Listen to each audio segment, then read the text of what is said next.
Your son is a failure. He's barely passing my class, and with grades like this, I'm just not sure what kind of future he's gonna have. What do you have to say for yourself? You're supposed to graduate this year. Listen to Mr. Johnson. What kind of future do you think you're gonna have? With all due respect, don't call me a failure. Failure is an event, not a person, in fact. And you talk about the future, Mr. Johnson, but you're not preparing us for that. Excuse me? Just listen to what I'm saying. This should be good. Would you agree that in the future, most careers will become automated? Yeah, so?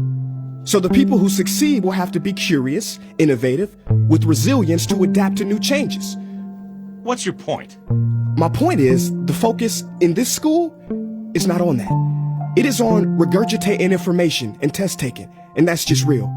But in today's world, creativity is the most important leadership skill. Oh, that's how you feel. You don't have to believe me, but maybe you will believe the 1,500 executives who recently said creativity is the most important leadership skill. See, pretty soon, no one will be hired because of what they know. Because who cares what you know or if you've memorized a fact? We've got Google and Siri for that. In the future, people will be hired because of what they can do with their knowledge. Can they creatively solve real-world problems, not just follow instructions or directions and bubble in multiple-choice questions? So, Mom, that's why I'm stressed, because these robotic tasks we learn in school should stop. Because no one can do a robot's job better than a robot. Billionaire founder of Alibaba, Jack Ma, said that we should not compete with artificial intelligence, but instead focus on developing unique human intelligence. Mr. Johnson, drills are for teeth, not the human mind.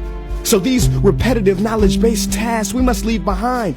Or in the future, you're gonna find a lot of people graduating out of your class right into the unemployment line. See, many top companies today don't look at grades. Mom, that old way is expiring. Google has been quoted as saying GPAs are worthless criteria for hiring. Founder of Tesla, Elon Musk, agrees.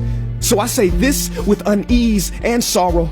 If you continue to teach today as you taught yesterday, then you rob us students of tomorrow. Mr. Johnson, I'm gonna keep it real with you. Sometimes sitting in your class is tough. I'm constantly thinking, if I don't look up at the clock, maybe it'll speed up. So I listen to you do my work and pay attention, feeling like an hour had to have gone by. But it was only 3 minutes. So if you wonder why we're bored in class, look, you want to get a kid to hate reading? Give them this, a school textbook. And some people think it's our fault, and that hurts me. They say you can lead a horse to water, but you can't make him drink. And to that I say no. Firstly, you can put salt in that horse's hay and make him thirsty. And if you bring joy in your classroom, you can make any bad student nerdy. As he or she discovers the beauty of truly learning. Mr. Johnson, I mean no disrespect. You have the most important job on this planet. You build, create, and save lives. But if you really care about my future, like you say, then you have to fully commit and ask yourself honestly, how do I prepare a child for a future that doesn't yet exist? Here's a hint. The answer is not found in this. It's using this and this. See, in the future, we will need more passion and compassion. People with inspired hearts and wisdom to uplift this planet. And Mom, I love you, but can I be real? Go ahead. You want to know one of the biggest factors for childhood success? It's not IQ. It's family meals. And we haven't had one of those in a while. See, I know sometimes you don't feel proud, because I may not be a straight A student, but I'm not stupid. These tests may be 70% of my grade, but they're 0% of my future. But don't worry, I'll pass this class and get through this. But I need you to give me the space I need to be me and live true.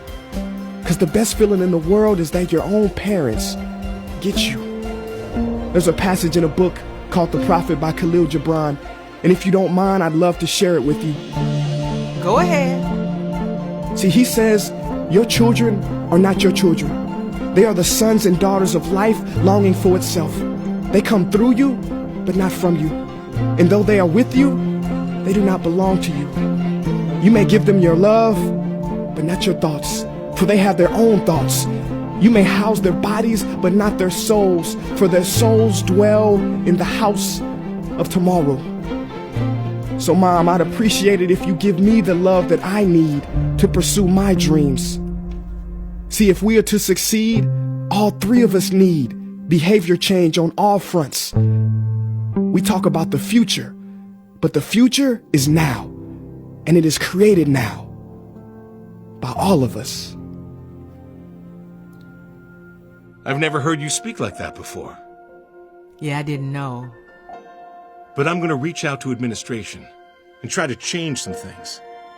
You have my word.